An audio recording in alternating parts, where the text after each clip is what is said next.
আসসালামু আলাইকুম ওয়া রাহমাতুল্লাহি ওয়া বারাকাতুহু। স্যার, উপস্থিত সবাইকে স্বাগত জানাচ্ছি বাংলাদেশ হোমিওপ্যাথিক পরিষদের পক্ষ থেকে। প্রিয় উপস্থিতি, আপনাদেরকে নতুন বছরের শুভেচ্ছা জানিয়ে আমরা বাংলাদেশ হোমিওপ্যাথিক পরিষদের পূর্ব ঘোষিত এবং আমাদের নিয়মিত অনলাইন ভিত্তিক উচ্চতর প্রশিক্ষণ ক্লাসে আপনাদেরকে স্বাগত জানাচ্ছি। আমরা ধারাবাহিক আলোচনা করছিলাম ডায়াবেটিস মেলিটাস রোগতত্ত্ব, শ্রেণীবিভাগ ও চিকিৎসা ব্যবস্থাপনা, আধুনিক ও হোমিওপ্যাথিক দৃষ্টিভঙ্গি, এই বিষয়ের উপরে আলোচনা আমাদের ধারাবাহিকভাবে চলছে। আমরা ইংরেজি ভার্সনে প্রায় 3টি ক্লাস করেছিলাম। বাংলা ভার্সনে গত সপ্তাহে আমরা প্রথম ক্লাসটি করি। আজকে আমরা চেষ্টা করব আমাদের শেষ পর্বের আলোচনা উপস্থাপন করতে। আলোচনা নিয়মিতভাবে করছেন বাংলাদেশ হোমিওপ্যাথিক পরিষদের সম্মানিত সভাপতি এবং আমাদের প্রিয় শিক্ষক ডাক্তার ডাক্তার শেখ ফারুক ইলাহি স্যার। আমি ডাক্তার শেখ ফারুক ইলাহি স্যারকে আলোচনায় আমন্ত্রণ জানাবো। তার আগে আপনাদেরকে একটি বিষয় স্মরণ করিয়ে দিই, তা হচ্ছে কেউ মাইক অথবা ভিডিওকে আনমিউট করবেন না, যাতে আপনার জন্য অন্যদের ক্লাস উপভোগে কোনো ধরনের সমস্যা সৃষ্টি হয়। এদিকে সজাগ দৃষ্টি রাখবেন। এছাড়া আমাদের আলোচনাটি যদি আপনারা আমাদের ক্লাস থেকে কোনো কারণে বিচ্ছিন্ন হয়ে যান, আপনারা ফেসবুকে আমাদের বাংলাদেশ হোমিওপ্যাথিক পরিষদের পেজে আমাদের এই আলোচনাটি পাবেন, সেখানে গিয়ে আপনারা শুনতে পারবেন। তো আলোচনায় আমন্ত্রণ জানাচ্ছি ডাক্তার শেখ ফারুক ইলাহি স্যারকে, আমাদের বাংলাদেশ হোমিওপ্যাথিক পরিষদের সম্মানিত সভাপতি। স্যার, আপনার আলোচনা শুরু করবেন। ধন্যবাদ ডক্টর আনোয়ার পাটোয়ারি। প্রিয় উপস্থিতি, আসসালামু আলাইকুম ওয়া রাহমাতুল্লাহি ওয়া বারাকাতুহু। গুড ইভিনিং, আদাব এবং শুভ নববর্ষ 2025। আল্লাহর শুকর যে আমরা নববর্ষের প্রথম দিনেই আমাদের ক্লাসটা চালু রাখতে পেরেছি এবং আপনারা তাতে যোগ দিয়েছেন। আমার জন্য একটু ডিফিকাল্ট ছিল আজকের ক্লাসটা নেওয়া, কারণ আমি আজকে মাত্রই রাজশাহী থেকে এসেছি। এসে আবার রেস্ট টেস্ট না নিয়েই আমার চেম্বার অ্যাটেন্ড করতে হয়েছে। চেম্বার থেকে আসতে আমার দেরি হয়ে গেছে, বলা যায় অনেকটা না খেয়েই লেকচারে জয়েন করেছি, কারণ টাইম তো আমাদের ঠিক মতো রাখতে হবে। যাই হোক, আশা করি আজকে আমরা ডায়াবেটিস মেলিটাস সম্ভবত শেষ করে দেওয়ার চেষ্টা করব, যাতে করে আমরা নেক্সট ডেতে আরো ইম্পর্টেন্ট কোনো নতুন সাবজেক্ট নিয়ে আমরা আসতে পারি। তো আমরা আসলে এই ক্লাসটা প্রায় 3 বছর উপর হয়ে গেল আমরা এই ক্লাসটা নিয়মিতই চালিয়ে গেছি। মাঝে কিছু বিঘ্ন ঘটে, আসলে আমার ব্যক্তিগতভাবে আমি কিছুটা বিজি হয়ে গেছি আজকাল। আমার সাংগঠনিক কাজেও এখানে সেখানে যেতে হয়, আরও কিছু পেশাগত কাজে বিভিন্ন জায়গায় আমাকে ট্রাভেল করতে হয়, যার জন্য অনেক সময় বুধবার পড়ে যায় আমার এই ট্রাভেল সূচির মধ্যে, যে জন্য আমি ক্লাসটা নিতে পারি না। তবে আমি চেষ্টা করব যখনই আমি ফ্রি থাকি, যে বুধবারই ফ্রি থাকি, এই বুধবারই আপনাদের ক্লাস নেওয়ার জন্য। তো আমরা ডায়াবেটিস মেলিটাসের যে প্রথম অংশ আমরা 2বারে যে ক্লাসটা নিয়েছি সেটাতে আমি আর যাচ্ছি না, একদম নতুন অংশে আমি চলে যাচ্ছি, যেখান থেকে আজকে আমরা শুরু করব। এগুলো আমরা পড়ে ফেলছি অলরেডি। ডায়াবেটিস সম্বন্ধে যে প্রাথমিক যে আমাদের জ্ঞান এবং ধারণা আমাদের মোটামুটি যারা আমাদের ক্লাস করেছেন তারা বুঝে গেছেন, আর যারা ক্লাস করেননি তারাও আমাদের এই ভিডিও আপনারা চেষ্টা করলে পেয়ে যাবেন। কাজে আপনারা আবার এটা দেখতে পারেন। এটা অত্যন্ত ইম্পর্টেন্ট একটা টপিক। ডায়াবেটিস আপনাকে জানতেই হবে যদি আপনি একজন চিকিৎসক হন এবং চিকিৎসা করেন, কারণ আপনি প্রতি 10টা রোগীর মধ্যে অন্তত 3টে রোগী পাবেন যাদের ডায়াবেটিস আছে। কাজেই সে ডায়াবেটিসের জন্য আসুক বা অন্য কোনো রোগাবস্থার জন্য আসুক, ডায়াবেটিস তো আপনাকে ডিল করতেই হবে। এই জন্য আমরা এই সাবজেক্টটা বেশ ডিটেলসে নেওয়ার চেষ্টা করেছি। তো আমার সম্ভবত আমরা আজকে আমাদের long term complications of diabetes থেকে শুরু করব। যে রোগী যদি ডায়াবেটিসে ভোগে, তাইলে একটা দীর্ঘমেয়াদী সময়ে তিনি কি কি জটিলতার শিকার হতে পারবেন। যারা এখানে আছেন তারা সবাই ডাক্তার, তাদের মাঝে হয়তো অনেকেরই ডায়াবেটিস আছে, তো তারা ব্যক্তিগতভাবেও লাভবান হবেন এবং চিকিৎসক হিসেবেও এই তার রোগীর ক্ষেত্রে এই জিনিসগুলো তারা পাবেন এবং আমি আশা করি বেটার ডিল করতে পারবেন। তো আমরা ডায়াবেটিসের লং টার্ম কমপ্লিকেশনসকে দুই ভাগে আমরা ভাগ করতে পারি। একটা হলো মাইক্রোভাস্কুলার কমপ্লিকেশন, আর একটাকে বলে ম্যাক্রোভাস্কুলার কমপ্লিকেশন। ডায়াবেটিস হয় কি, ডায়াবেটিসের সাথে অ্যাসোসিয়েটেড থাকে লিপিডেমিয়া, মানে কোলেস্টেরল, ট্রাইগ্লিসারাইড, এই যে ফ্যাটের উপাদানগুলা রক্তের মাঝে বেশি থাকে। এবং এই ডায়াবেটিসের রোগীদের যে ব্লাড ভেসেলস, বিশেষ করে আর্টারির ভিতরে এই যে ময়লা জমে যায়, যেটাকে আমরা বলি মেডিকেলের ভাষায় এথারোস্ক্লেরোসিস। যেমন পানির পাইপের মধ্যে আয়রন জমে গিয়ে একটা এর যে ইন্টারনাল যে বোর, এটাকে চিকন করে দেয়, সরু করে দেয়। ঠিক আমাদের আর্টারির মধ্যে এই ধরনের, এখানে তো আর আয়রন জমে না, এখানে জমে এথারোমা বা এই যে ফ্যাট কম্পোনেন্টস এর বিভিন্ন অংশ দিয়ে ভিতরে একটা লেয়ার পড়ে যায় এবং ভেসেলস এর যে বোরটা, তার যে ক্যানেলটা, এটাকে শুরু করতে থাকে, একসময় বন্ধ করে দেয়। তো এটা ছোট ভেসেলস কেও যেমন আক্রমণ করে, ছোট আর্টারি গুলাকে, বড় বড় আর্টারি গুলাকে আক্রমণ করে। তো যেখানে ছোট ভেসেলস গুলাকে, ছোট আর্টারি গুলাকে এথারোস্ক্লেরোসিস করে এইগুলাকে শুরু করে দেয় বা বন্ধ করে দেয়, এর কমপ্লিকেশন গুলাকে আমরা বলি মাইক্রোভাস্কুলার কমপ্লিকেশন। এটা মূলত 4 ধরনের হয়। একটা হলো চোখে হয়, কিডনিতে হয়, নার্ভে হয় এবং পায়ে হয়। আপনার চোখে হয়, আমাকে একটু ক্ষমা করবেন মাঝে মধ্যে একটু চা খাবো, কারণ খুব টায়ার্ড। তো চোখে কি কি হয়, চোখে যে মেইন জিনিসটা যেটাকে বলা হয়, এটাকে বলে ডায়াবেটিক রেটিনোপ্যাথি। আমরা জানি চোখের মধ্যে 3টা লেয়ার আছে চোখের মধ্যে। এর একদম ভিতরের লেয়ারটা এটা হলো রেটিনা, যেটা মূলত নার্ভ ফাইবার দ্বারা, স্নায়ু তন্তু দ্বারা গঠিত। এই রেটিনাকে ডায়াবেটিস আক্রমণ করে। প্রথমে এখানে একটু ইডিমা করে, শোথ, রেটিনার শোথ। তারপর সেখানে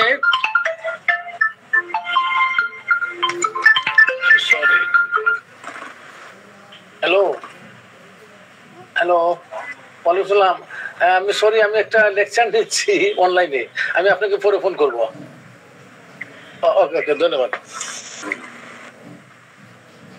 সরি, আমাদের পুলিশের একজন উচ্চপদস্থ কর্মকর্তা। আচ্ছা, তো আমরা এটাকে বলে রেটিনার প্রথমে শোথ হয়, তারপর তার মাঝে হেমোরেজ হয় এবং তারপরে সে টিয়ার হয়ে যায়, রেটিনাটা ছিঁড়ে যায়, এটাগুলো রেটিনাল টিয়ার। এবং রেটিনা যদি নষ্ট হয়ে যায় তাহলে একজন মানুষ অন্ধ হয়ে যায়। তাহলে দেখুন অবস্থাটা। ডায়াবেটিক রেটিনোপ্যাথিতে এটা কিন্তু ঠিকভাবে ঠিক করা না হয়, এর পরিণতিতে একজন ডায়াবেটিক রোগী অন্ধ হয়ে যাবে। তার মাঝে একটা হলো রেটিনোপ্যাথি, রেটিনা ছিঁড়ে যায়, আর একটা হলো ইন্ট্রাওকুলার হেমোরেজ, চোখের ভিতরে ব্লিডিং হয়। এটা ভিট্রাস বডির মধ্যে হতে পারে, এর বিভিন্ন লেয়ার হতে পারে, যেটা ইন্টারনাল ব্লিডিং ইন আই, এবং এদের বেশি বেশি ক্যাটারেক্ট হয়। ডায়াবেটিক রোগীদের আর্লি ক্যাটারেক্ট হয়। তাহলে দেখেন, যদি ডায়াবেটিস কন্ট্রোলে না থাকে, চোখ হলো ডায়াবেটিসের একটা টার্গেট অর্গান, এগুলোকে বলে টার্গেট অর্গান, যে ডায়াবেটিস ওইগুলাকে নষ্ট করার জন্য পণ করে। এইগুলো আই। দ্বিতীয় আর একটা মাইক্রোভাস্কুলার কমপ্লিকেশন হয়, মোস্ট ইম্পর্টেন্ট, সেটা হলো ডায়াবেটিক নেফ্রোপ্যাথি, কিডনিকে আক্রমণ করে। তো কিডনিকে আক্রমণ করে কি করে, সে কিডনিকে ফেল করার জন্য উঠে পড়ে লাগে। এটাকে আমরা বলি সিকেডি, ক্রনিক কিডনি ডিজিজ বা ক্রনিক কিডনি ফেলার। এবং এই ক্রনিক কিডনি বা রেনাল ফেলারকে আস্তে আস্তে একদম এন্ড স্টেজ রেনাল ফেলারে পরিণত করে কিডনিকে পুরোপুরি অকার্যকর করে তাকে ডায়ালিসিসে দিকে ঠেলে দেয়, ডায়ালিসিস বা ট্রান্সপ্লান্টেশনের দিকে। এই জন্য ডায়াবেটিস রোগীদের সবসময় তার কিডনির প্রতি, কিডনি ফাংশন কেমন করছে, কিডনির যে তার যে মার্কার আছে, আমরা বলি সিরাম ক্রিয়েটিনিন, জিএফআর, এগুলা কি পর্যায়ে আছে এগুলা ফলো আপ করতে হয়। নতুবা তার ডায়াবেটিসের মানে কন্ট্রোলের অভাবে তার কিডনি আস্তে আস্তে নষ্ট হয়ে যেতে পারে। থার্ড হলো, আমরা যদি বলি ডায়াবেটিক ফুড ডিজিজ। ডায়াবেটিস রোগীদের পায়ে বিশেষ করে আলসার হওয়ার একটা প্রবণতা থাকে এবং এই আলসার থেকে গ্যাংগ্রিন হয়ে যায়। আলসারটা কেন হয়, মানে বেশি ফুটের মধ্যে, কারণ আমরা জানি পায়ের দিকে হাড় থেকে পা অনেক নিচে, অনেক দূরে। এই জন্য এখানে রক্তর যে পরিবহন, ব্লাড সার্কুলেশন হয় কম। এই জন্য এখানে যদি একটা ঘা হয়, একটা কেটে যায়, ইনজুরি হয়, এটার হিলিং হইতে অনেক সময় লাগে, অনেক সময় হিলিং হয় না, না হয়ে সে আলসার হয়ে যায়। আলসার হয়ে গ্যাংগ্রিন হয়ে দেখা গেল পরে ওই পাটা কেটে ফেলতে হয়। এটাকে বলে ডায়াবেটিক ফুড ডিজিজ বা ডায়াবেটিক ফুড। এটা একটা ইম্পর্টেন্ট কমপ্লিকেশন, এটা মাইক্রোভাস্কুলার কমপ্লিকেশন। আর যেটা হয় ডায়াবেটিক নেফ্রোপ্যাথিক, ডায়াবেটিক পেরিফেরাল নার্ভকে আক্রমণ করে। পেরিফেরাল নার্ভকে আক্রমণ করে দেখবেন ডায়াবেটিসের রোগী বলবে যে আমার হাতে পায়ে জি ধরে, হাত পায়ে অবশ, পায়ের মধ্যে যেন মোজা পরা আছে এমন একটা সেন্সেশন, বলবে এইভাবে যে আমার পায়ে মোজা নেই কিন্তু মনে হয় যেন মোজা পরে আছে। এইসব নিউরোপ্যাথিক ম্যানিফেস্টেশন ডায়াবেটিক রোগীর মধ্যে হয়। এবং তার আরেকটা হয়, এটা হলো পোস্টারাল হাইপোটেনশন, যে একজন রোগী তার বিভিন্ন পোস্টার, সে যদি দাঁড়িয়ে যায় তাহলে তার ব্লাড প্রেশার নেমে যায়। সে বসা থাকলে, শুয়া থাকলে ব্লাড প্রেশার ঠিক থাকে, দাঁড়িয়ে গেলে ব্লাড প্রেশার ড্রপ করে। এটা বলে পোস্টারাল হাইপোটেনশন। এবং আরেকটা জিনিস হয় এদের নাইট ডায়রিয়া। এইসব রোগীরা কমপ্লেন করবে যে মানুষ তো সকালে তাদের ডায়রিয়া হয়, ওরা বলে আমার রাতে যখন আমি ঘুমাইতে যাই আমার ডায়রিয়া হয়। কারণ পিকুলিয়ার লক্ষণ দেখেন নাইট ডায়রিয়া। কি জন্য? ডায়াবেটিসের মানে আনকন্ট্রোল ডায়াবেটিসের কারণে। এইগুলাকে বলে তাহলে মাইক্রোভাস্কুলার কমপ্লিকেশন। সবচেয়ে খুব ইম্পর্টেন্ট, চোখ, কিডনি, নার্ভ এবং পায়ের আলসার এবং গ্যাংগ্রিন। আর কতগুলাকে আমরা বলি ম্যাক্রোভাস্কুলার কমপ্লিকেশন। এগুলা হয় বড় বড় ভেসেল, বড় বড় আর্টারিগুলোর মধ্যে অ্যাথারোস্ক্লেরোসিস হয়, মানে এই যে ময়লা জমে, গাঁট জমে, এই ভেসেলগুলার ইন্টারনেট ক্যানেল বন্ধ হয়ে যায়। প্রথমে শুরু হয়, আস্তে আস্তে বন্ধ হয়ে যায়। এর মধ্যে প্রধান হলো দুটা।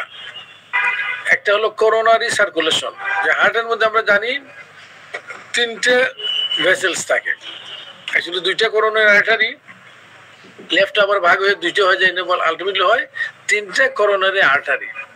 এই তিনটে করোনারি আর্টারি যদি আপনার ব্লক হয়ে যায়, ময়লা জমে, অ্যাথারোস্ক্লেরোসিস ময়লা জমে যদি ব্লক হয়ে যায়, এবং সে ব্লক যদি 90%, মোর দেন 90% হয়ে যায়, তাইলে এই রোগীর যে কোনো সময় একটা ম্যাসিভ হার্ট অ্যাটাক হওয়ার সমূহ সম্ভাবনা তৈরি হয়।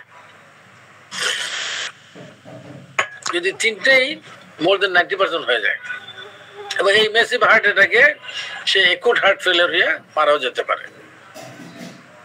আবার যদি মনে করেন হয়তো একটা ব্লক হলো, এখানে হয়তো রিং পরে তাকে কোনো মতে সারিয়ে তোলা হলো, বা যদি মনে করেন তার ব্লকটা লেস দেন 50% হয়, 30%, 40%, সেক্ষেত্রে সাধারণত মেডিসিন দিয়ে এগুলাকে সারানোর একটা চেষ্টা নয় এবং অনেক ক্ষেত্রে সেরে যায়, কিন্তু 90% উপর হয়ে গেলে এটা ডেঞ্জারাস। তো এই তাহলে দেখেন করোনারি ব্লক হয় এই ডায়াবেটিসের কারণে। আরেকটা ইম্পর্টেন্ট হলো, যেমন হার্টের আর্টারিকে সে ব্লক করে দেয়, তেমনি ব্রেনের আর্টারিকে ব্লক করে দেয়। এবং ব্রেনের আর্টারিকে যদি ব্লক করে দেয় তাহলে ব্রেনের একটা অংশে ব্লাড যাবে না, ব্লাড সার্কুলেশন বন্ধ হয়ে যাবে এবং সেই ক্ষেত্রে ব্রেনের ওই অংশটা মরে যাবে। এখানে থ্রম্বোসিস হয়ে ওখানে ওই এলাকাটা অ্যাট্রফি হয়ে যাবে শেষ পর্যন্ত, এবং তার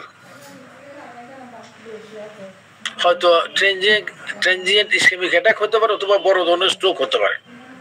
একটাকে বলে দেখবেন বলে আমার মিনি স্ট্রোক হয়েছিল, বলবে আমার একটা মিনি স্ট্রোক, এমন বলে অনেকে। মিনি স্ট্রোক মানে হলো ট্রানজিয়েন্ট ইসকেমিক অ্যাটাক। এটা কি? এই অ্যাটাকটা হলো যে আপনি বসে আছেন হঠাৎ করে মাটিতে পড়ে যাচ্ছেন এমন অবস্থা ধরলো, কতক্ষণ পর আবার উঠে আসলেন। এই কিছু সময়ের জন্য আপনি জ্ঞান হারিয়ে ফেলছিলেন, আবার উঠে আসলেন। হয়তো ব্লাড প্রেশার চেক করে দেখা গেল আপনার খুব হাই ব্লাড প্রেশার, বা এমনও হতে পারে যে খুব লো হয়ে গেছে, তাও হতে পারে। এটাকে বলে ট্রানজিয়েন্ট মানে ক্ষণস্থায়ী ইসকেমিক অ্যাটাক, এই যে বন্ধ হয়ে যাওয়া। এটাকে টিএ বলে, মিনি স্ট্রোকও বলে।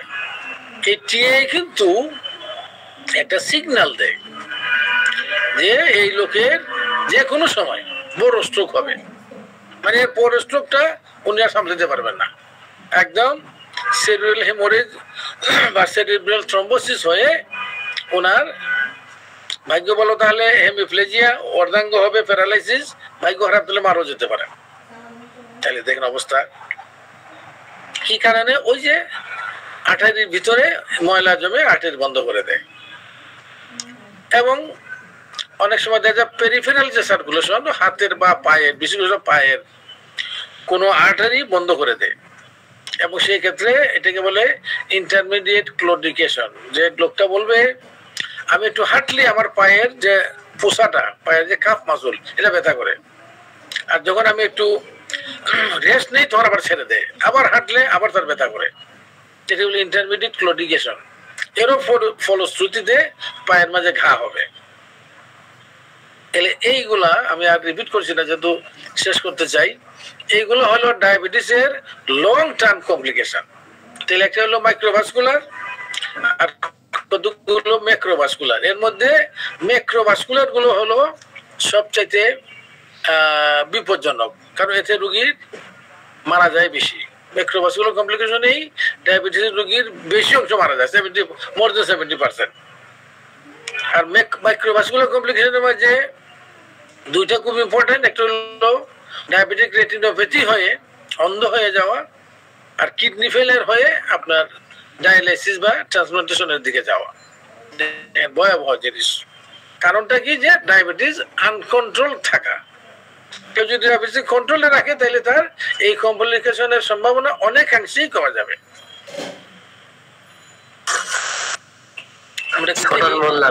ছোটন মোল্লা আপনি ক্যামেরা অফ করবেন প্লিজ স্যার। আচ্ছা, ধন্যবাদ। এখানে আমরা দেখাচ্ছি ওই জিনিসগুলোই ডায়াবেটিক রেটিনোপ্যাথি। দেখেন এই রেটিনাটা একদম পরিষ্কার, এটা একটা নরমাল রেটিনা। আর এখানে এই যে অল্প অল্প করে দেখেন আপনার ব্লাড জমছে, রেটিনাল হেমোরেজ হয়েছে। এখানে এই দেখেন আবার একটু রেটিনাল ইডিমাও হয়েছে। এখানে এটা হলো অসুস্থ রেটিনা। এটা কিছুদিন পর এই যে রেটিনাটা ছিঁড়ে যাবে, রেটিনাল ডিটাচ রেটিনা হয়ে যাবে। এটা হলো যে আমরা বললাম পেরিফেরাল নিউরোপ্যাথি। এই যে পায়ের মাঝে কত কিছু হয়, loss of feeling, freezing, tingling, এই যে জিজি করবে, হাইপার সেনসিটিভিটি, তারপর বার্নিং সেনসেশন। কেউ বলে আমার পা খুব জ্বালাপোড়া করে, কেউ বলবে নাম পা অবশ হয়ে যায়। এই ধরনের হয় পেরিফেরাল নিউরোপ্যাথি। এটা দেখেন এই যে বললাম এই ধরনের ঘা দেখলে কয়েকটা জিনিস প্রথমে চোখে আসে বা মনে পড়বে। একটা হলো এটা একটা ডায়াবেটিক ফুট, এক। দুই নম্বর আরেকটা হতে পারে বার্জার্স ডিজিজ, এই যে সিগারেট বেশি হলে, বেশি খেলে পায়ের এই ধরনের আলসার হয়। আমরা অন্যত্র বলেছি, ভবিষ্যতে কখনো আলোচনা করতে পারি। এটা হলো বার্জার্স ডিজিজ। আরেকটা হলো পায়ের কুষ্ঠ। আমার কাছে রুগী আছে একদম এই চেহারার, কুষ্ঠ রোগে হয়েছে তার এমন। পায়ের কুষ্ঠতেও এই ধরনের হয়। এই যে একদম ঘাটা, আমার একটা কুষ্ঠ রোগী আছে, একজাক্ট এই ঘাটা আছে একদম ভিতরে, মানে কি বলবো, ভিতর থেকে একদম খুলে ফেলে দিয়েছে তার টিস্যু গুলাকে, বিশাল করত। আমি প্রথমে বলেছিলাম ডায়াবেটিস, পরে চেক করেছিলাম যে না। পরে ওরা বললো যে তার কুষ্ঠ হয়েছিল, 1 বছর আগে চিকিৎসা নিয়েছে, কিন্তু এরপর থেকেও কুষ্ঠ পুরোপুরি ভালো হয় নাই, এবং এই অবস্থা। কাজগুলা কিন্তু খুব মানে ভয়াবহ অবস্থা। এই যে বাম দিকের ঘাটা দেখেন, এটা কিন্তু গ্যাংগ্রিন ধরে ফেলেছে ওই রোগীকে, এবং এই গ্যাংগ্রিন অনেক সময় দেখা যায় এই পাটাকে আর রক্ষা করা যায় না। গ্যাংগ্রিনটা এমন বেড়ে যায়, তখন তার পাটা কেটে ফেলতে হয়, অ্যাম্পুটেশন করতে হয়। এই জন্য এইরকম অবস্থা যদি ডায়াবেটিক্স রোগী পৌঁছে, এর খুব মানে সতর্ক এবং তড়িৎ চিকিৎসা নিতে হয়, নতুবা হি লুজ হিজ ফুট।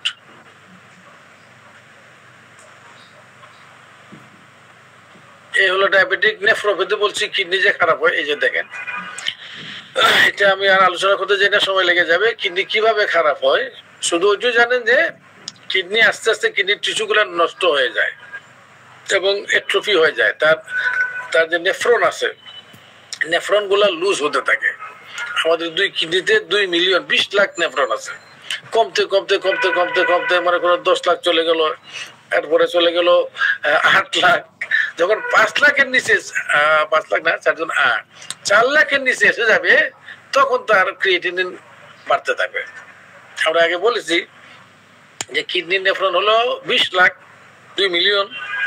এর মধ্যে 20% কমসে কম 20% যদি সচল থাকে, তাজা থাকে, কর্মক্ষম থাকে, তাহলে তার 16 লাখ, 20% মানে 4 লাখ।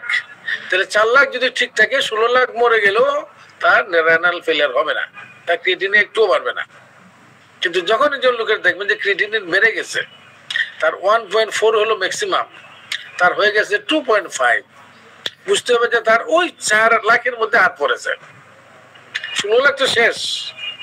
16 লাখ শেষ না হলে তার ক্রিয়েটিনিন বাড়বে না। তাইলে যদি দেখা গেল 2.5, মানে অলরেডি তার ওই 4 লাখে হাত পড়েছে, ও 4 লাখও কমতে থাকবে। এটা হয়ে যাবে 2 লাখ, তারপরে যাবে 1 লাখ, তারপরে হবে 500, এবং শেষ পর্যন্ত দেখা যাবে যে প্রায় পুরো কিডনি তার অ্যাট্রফি হয়ে গেছে। এবং এটাকে বলে এন্ড স্টেজ রেনাল ফেলিয়ার, মানে একদম শেষ অবস্থা। এই অবস্থায় ডায়ালাইসিস করা ছাড়া উপায় থাকে না, হয় ডায়ালাইসিস, নতুবা আপনি ট্রান্সপ্লান্টেশন করতে হয়। আমরা এর আগে ক্রনিক কিডনি ফেলিয়ারের লেকচার দিয়েছি, এখানে আমরা ডিটেইলস আলোচনা করেছি।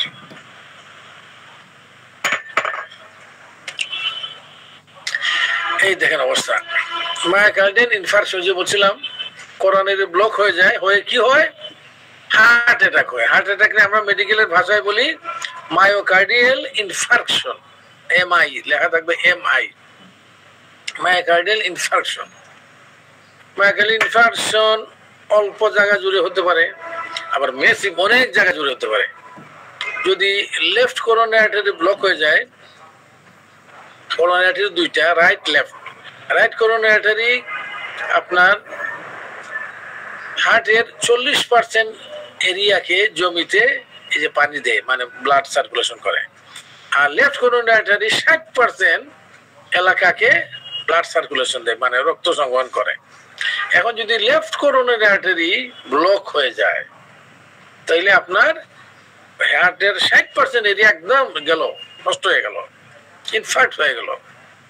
তখন সে আইজা সে মারা যাবে, হার্ট ফেলিয়ার হবে, একদম মেসিভ হার্ট অ্যাটাক যেটাকে বলে। এবং ডায়াবেটিসের আর একটা মজার বলবো না, এটা ইম্পর্টেন্ট একটা ব্যাপার।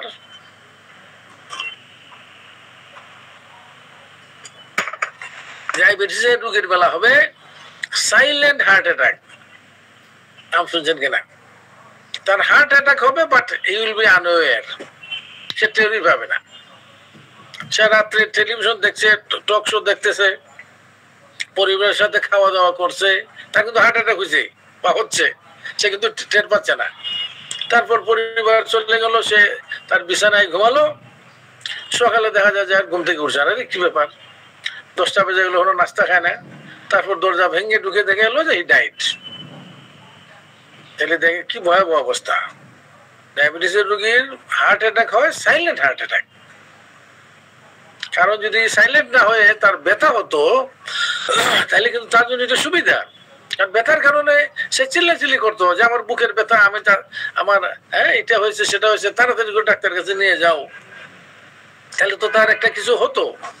কিন্তু তার হার্ট অ্যাটাক হলো, সে কিছু টেরি পেল না এবং he died peacefully in his sleep. দেখেন অবস্থাটা। আসেন, এই যে বললাম যে ব্রেন স্ট্রোক, দেখেন একটা কথা লুজলি ব্যবহার করে নন মেডিকেল পার্সনরা, আমরা হয়তো হোমিওপ্যাথরাও অনেকে করি। স্ট্রোক তাহলে ব্রেনও স্ট্রোক হয়, হার্টও স্ট্রোক হয়, তাই না? আমরা হার্ট স্ট্রোক বলি, এটাকে বলি MI, myocardial infarction. Heart stroke বলা খুব লুজ টার্ম, নন মেডিকেল পার্সনরা বলে। আমি বলবো MI, মায়োকার্ডিয়াল ইনফার্কশন। আর ব্রেনে হলে বলবে CVA, সেরিব্রোভাস্কুলার অ্যাক্সিডেন্ট। লুজলি কেউ বলে স্ট্রোক, হয়তো অনেকে বোঝে না। তো মাথার স্ট্রোক আবার দুই ধরনের, একটাকে বলে সেরিব্রাল থ্রম্বোসিস আর একটা বলে সেরিব্রাল হেমোরেজ। মানে কি, একটা হলো ধরেন তার ব্লাড প্রেশার তার এদের সাধারণত বেশি থাকে, এখানে তার এই যে আর্টারি গুলা এগুলা ফ্রাইবল হয়ে যায়, ভিতরে একটা স্ক্লেরোসিস হয়ে একটু প্রেশারে সহজে ফেটে যাওয়ার একটা প্রবণতা থাকে। একটা নর্মাল আর্টারি যেভাবে রেসিলিয়েন্ট হয়, সে সহজে ফাটবে না প্রেশার বেশি হলেও।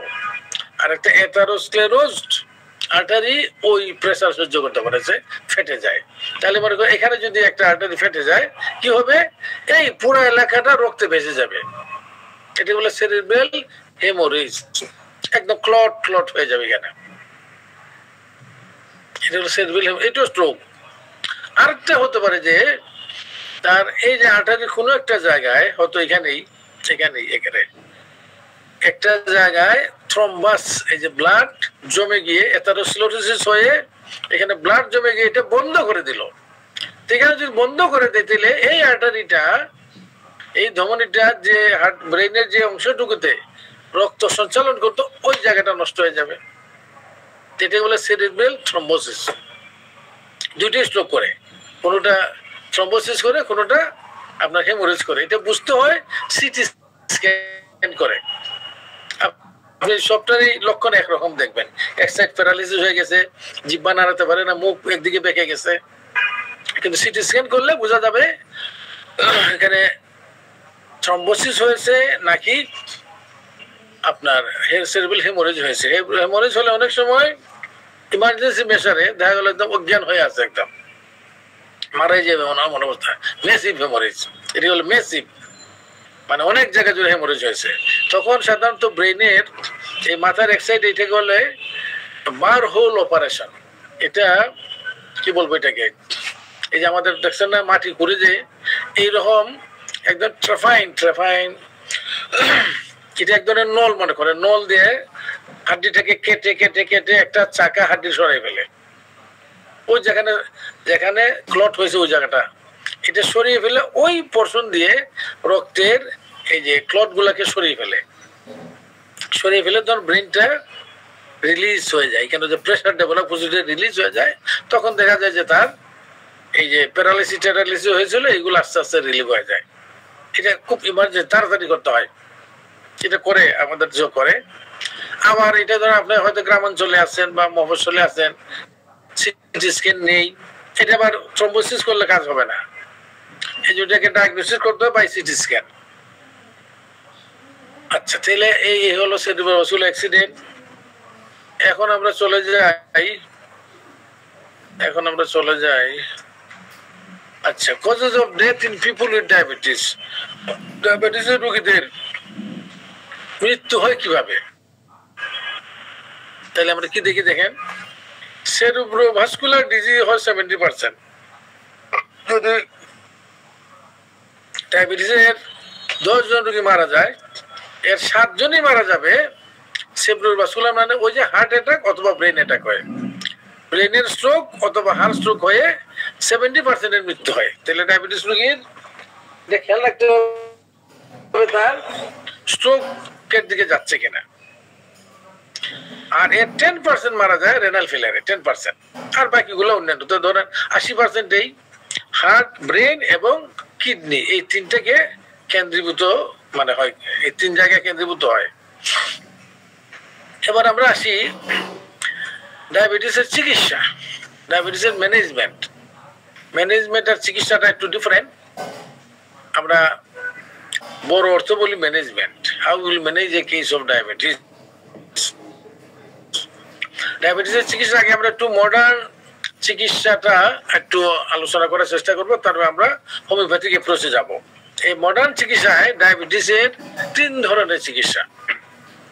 একটা হলো যে একজনের ফার্স্ট ডায়াবেটিস ধরা পড়লো, যে তার ফাস্টিং ব্লাড সুগার দেখা যায় যে মাত্র সে 10 থাকে তার বা 9 থাকে, তাহলে সেই ক্ষেত্রে তাকে প্রথমেই ওষুধ দেওয়া হয় না, প্রথমে তাকে ডায়েট এবং এক্সারসাইজ শিখিয়ে দেওয়া হয়। তার ডায়েট চার্ট করে দেয় সে। আমাদের খাবার কিন্তু মানে 5 বেলা খেতে হয়। একটি হলো সকালের নাস্তা, ধরেন আপনি সকাল 7টায় ধরেন, আবার বেলা 11টার দিকে এটা হালকা একটা খাবার খেতে হয়, স্ন্যাক্স খায় লোকজন। আমরাও দেখেন অনেক সময় বিস্কুট খাই, চা খাই। আবার দুপুরে 1টা-2টার দিকে আপনি লাঞ্চ খাবেন, পুরো লাঞ্চ। আবার বিকাল 5টার দিকে আবার একটু হালকা নাস্তা। কেউ সিঙ্গারা খায়, যেটা সিঙ্গারা ভালো জিনিস না, চা খাইলেও একটা, আপনি বিস্কুট খান, চা খান, এবং রাত্রে ডিনার। এই 5টা খাবার অ্যাকচুয়ালি কাউন্ট করা হয়। সকালের নাস্তা, দুপুরের লাঞ্চ, রাতের খাবার, আর 2 বেলা নাস্তা। একটা হলো বেলা 11টা-12টায়, 11টার দিকে, আর একটা হলো 5টা-6টার দিকে। তাহলে তার ওই ডায়েটটাকে কাটিল করতে হবে। সাধারণত ডায়েটটা এইভাবে কাটিল করে যে আপনি যতটুকু খান এর 1/3 আপনি ছাঁটাই করে নেন। আমরা বলি ক্যালোরি দিয়ে বলি যে পুরুষ মানুষ তার ডেইলি 2100 ক্যালোরির বেশি খাবে না, তাহলে যে ওভারওয়েট হয়ে যাবে। 2100 ক্যালোরি। আর মহিলাদের হলো 1900 ক্যালোরি। এটার হিসাব এখন আর কেন দেওয়ার সুযোগ নাই। 2100 ক্যালোরি যদি আপনার খাবার হয়, আপনি 1/3 ফেলে দেন, মানে 1400 ক্যালোরি আপনি খাবেন। এটা কি করে বুঝেন? হলো আপনি যে খাবারটা খান এর 1/3 আপনি অনুমান করেই যে রাত্রে 3টে রুটি খেতেন, এখন খাবেন 1টা। সকালে মনে করেন 3টে রুটি খেলে, সরি, 1টা বাদ দিবেন, 2টা। আর দুপুরে যে আপনি ভাত খান, অনুমান করে এর 1/3 আপনি খাবেন না, কম খাবেন। এটা হলো ডায়েট সিম্পল হিসাবে। আর এক্সারসাইজ, আমরা বলি লাইফস্টাইলে আসতেছি। এক্সারসাইজটা হলো মেডিকেল এক্সারসাইজ বলতে বোঝায় আপনি দৈনিক 40 মিনিট এক্সারসাইজ করতে হবে। কিভাবে করবেন? আপনি হাঁটতে পারেন বেগে, আপনি জগিং করতে পারেন, আপনি সুইমিং করতে পারেন, আপনি জিমে গিয়ে বিভিন্ন ধরনের কসরত এক্সারসাইজ করতে পারেন। এই এক্সারসাইজটা হবে কমসে কম 40 মিনিট। কতটুকু করবেন? মনে করেন অনেকে পার্কে যায়, আমি দেখছি রমনা পার্কে খুব গল্প করে করে গদাই লস্করি করে হাঁটে। এটা জীবনেও আপনার ইয়ে হবে না, তার ব্যায়াম বলে ধরা হবে না। ব্যায়াম হলো 2টে মার্কার আছে এর, যে আপনার 40 মিনিট ব্যায়ামের পর আপনার শরীর ঘেমে গেছে, এক। অথবা আপনার যে পালস রেট ছিল ব্যায়াম শুরু করার মুহূর্তে, ব্যায়াম শুরু করার পর এটা 50% বেড়ে যাবে। আপনি যদি দেখেন যে 80 পার মিনিট ছিল আপনার পালস, এটা হয়ে যাবে 120, তাইলে আপনার ব্যায়াম হয়েছে। কাজে যেন তেন প্রকার ব্যায়াম করলে হবে না, এই প্যারামিটারে ব্যায়াম করতে হবে। তাইলে লোকটাকে হয়তো বলে যে আপনি 1 থেকে 1.5 মাস ডায়েটটা এইভাবে রাখেন এবং এক্সারসাইজ করেন এবং ওজন কমাতে হবে তার। দেখা গেল যে সে এতেই ভালো থাকছে, তার মোটামুটি আগে 10 ছিল বা 9 ছিল, এখন 7-এর নিচে থাকে, 7-এর উপরে উঠে না, তাহলে তাকে আর ওষুধ দেওয়া হবে না। এই বলে তার ডায়েট এন্ড এক্সারসাইজ দিয়ে তাকে ছেড়ে দেওয়া গেল। এবং এটা 50% রোগীর ক্ষেত্রে প্রযোজ্য হয়। 50% রোগী তার কিছুই লাগে না। দেখেন তাহলে কত সুবিধা। কিন্তু মুশকিল হলো যে ডায়াবেটিস রোগীরা দেখবেন, আপনি এর আগে বলছি, এরা খুব বালকি থাকে, খাবার লোভ থাকে, সহজে এই খাবারের লোভ ছাড়তে পারে না। চা মনে করেন সে 2-3 চামচ চিনি খেত, ওই চিনি কমালে আর ভালো লাগে না। যে এখন তুমি আধা চামচ চিনি না ভালো লাগে না, সে ওই চিনি বেশি খায়। মিষ্টি গুলো লুকাইয়া পরে মানুষ না দেখে লুকিয়েছে 1-2টা খায়, প্রায় খায়। বিস্কিট টিস্কিট ভালোই খায়, সিঙ্গারা টিঙ্গারা কিছু ছাড়ে না। তো আলটিমেটলি তাদের ওই ওষুধের দিকে যেতে হয়। আর কেউ যদি ভালো করে এই রেজিম ফলো করে, তাইলে তার দেখা গেল যে তার ওষুধ লাগে না। আচ্ছা, এইগুলো 50%। আর 25% হলো যে এরা টাইপ 1 ডায়াবেটিস, তাদের ইনসুলিনের অ্যাবসলিউট ডেফিসিয়েন্সি আছে। এখানে আপনি আর কোনো মানে ধানাই বানাই করলে চলবে না।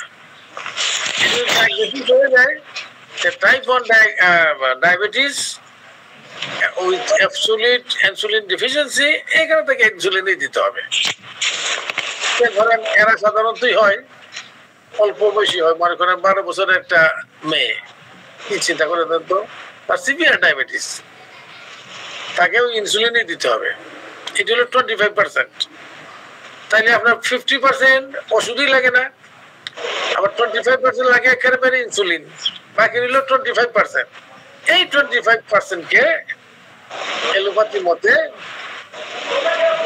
ওরাল অ্যান্টি ডায়াবেটিক ড্রাগ দেয়, ট্যাবলেট দেয় তারা। এটা বিভিন্ন ট্যাবলেট আছে, আমরা এখানে এটা বলার সুযোগ নাই, যাচ্ছি না। তারা ডায়াবেটিক ট্যাবলেট দেয় বিভিন্ন ধরনের এই 25%কে। এটা হলো আপনার মডার্ন ম্যানেজমেন্ট। আমরা বলে ফেলছি, এখানে আর যাই না। আচ্ছা, ইনসুলিনটা একটু বলে দিই, অনেকে হয়তো নেন, আমাদের মাঝে থাকতে পারেন কেউ। ইনসুলিনটা দেখেন মাত্র 1921 সালে আবিষ্কার হয়েছে। 1921-এর আগে যাদের ডায়াবেটিস টাইপ 1 হতো, তাদের পরিণত ছিল মৃত্যু, তাদেরকে বাঁচিয়ে রাখা সম্ভব হতো না, কারণ তাদের অ্যাবসলিউট ইনসুলিন ডেফিসিয়েন্সি, এবং এই ইনসুলিন আবিষ্কারই হয়নি তখন। কাজে ওরা মারা যেত, মানে ডায়াবেটিক এতে মানে স্ট্রোক করে মারা গেল, বা নেফ্রোপ্যাথি হয়ে একটা হয়ে, ওই যে আমরা বললাম ডায়াবেটিস কিভাবে মারা যায়, ওইভাবে সে মারা যেত। আচ্ছা, 1921 সালে এই ইনসুলিন আবিষ্কার করলো চিকিৎসা বিজ্ঞানীরা, এবং দেখা গেল যে বিশেষ করে টাইপ 1 ডায়াবেটিসের ক্ষেত্রে একটা যুগান্তকারী পরিবর্তন নিয়ে আসলো। এখন আর এরা মরে না, ওই ইনসুলিন কম আছে, শরীরে ডেফিসিয়েন্সি আছে, ইনসুলিন তাকে ইনজেকশন করে দেওয়া হয়। আচ্ছা, 1980 সাল পর্যন্ত, 21 থেকে 80, এই ইনসুলিনটা আনা হতো গরু এবং শূকরের প্যানক্রিয়াস থেকে। গরু জবাই করলে এই যে প্যানক্রিয়াসটা নিল, বা শূকরের প্যানক্রিয়াস নিল, এর থেকে ইনসুলিন এক্সট্রাক্ট করা হতো, পরে এটাকে রিফাইন করে বাজারজাত করে ব্যবহার করা হতো। কিন্তু 1980 সালে আর একটা যুগান্তকারী পরিবর্তন হয়ে গেল। কি পরিবর্তন? কারণ ওই যে গরু এবং শূকরের থেকে আহরিত ইনসুলিন দিলে অনেক সময় অনেকের বিভিন্ন ধরনের রিয়াকশন হতো, অ্যালার্জিক রিয়াকশন হতো, হাইপারসেনসিটিভিটি রিয়াকশন হতো। মানুষের বুদ্ধি অনেক বেশি, আল্লাহ প্রদত্ত বুদ্ধি, এই বুদ্ধি করে মানুষ কি করলো, একটা ব্যাকটেরিয়ার মধ্যে জীবাণুর তার যে ভিতরে যে জিন আছে, এই জিনের মাঝে পরিবর্তন করে মানুষের প্যানক্রিয়াসের সেলের মতো করে দিল। এখন দেখা গেল ওই জীবাণু মানুষের মাঝে যে ইনসুলিন আছে ওইটা প্রডিউস করে। এবং মানে অনেক পরিমাণে। তো তাই এই জন্য এখন আর এই যে গরু বা শুকরের প্যানক্রিয়াস থেকে এই যে আহরিত ইনসুলিন নেওয়া হয় না, এটাকে বলে রিকম্বিনেন্ট ডিএনএ টেকনোলজি ব্যবহার করে ওই আপনার জীবাণুর থেকে এই ইনসুলিন তৈরি করা হয়, এবং এটা একদম মানুষের ইনসুলিন এবং তার কোনো রিয়াকশন নেই। আর ইনসুলিন 3 প্রকারের, এটা একটু সামান্য জেনে রাখি আমরা, কারণ অনেকে হয়তো ইনসুলিন ব্যবহার করেন। একটা বলে শর্ট অ্যাক্টিং ইনসুলিন, এ শুধু ইনজেকশন দেওয়ার মধ্যে 6 ঘন্টা এর কাজ থাকে, 6 ঘন্টা পরপরই দিতে হবে। আরেকটা আছে লং অ্যাক্টিং ইনসুলিন, এটা হলে 36 ঘন্টা থাকে, এক ইনজেকশন মারলেন 36 ঘন্টা সে আপনার এই যে ইনসুলিন দিতে থাকবে শরীরে। আরেকটা আছে ইন্টারমিডিয়েট অ্যাক্টিং ইনসুলিন, এটা ধরেন 24 ঘন্টা থাকে।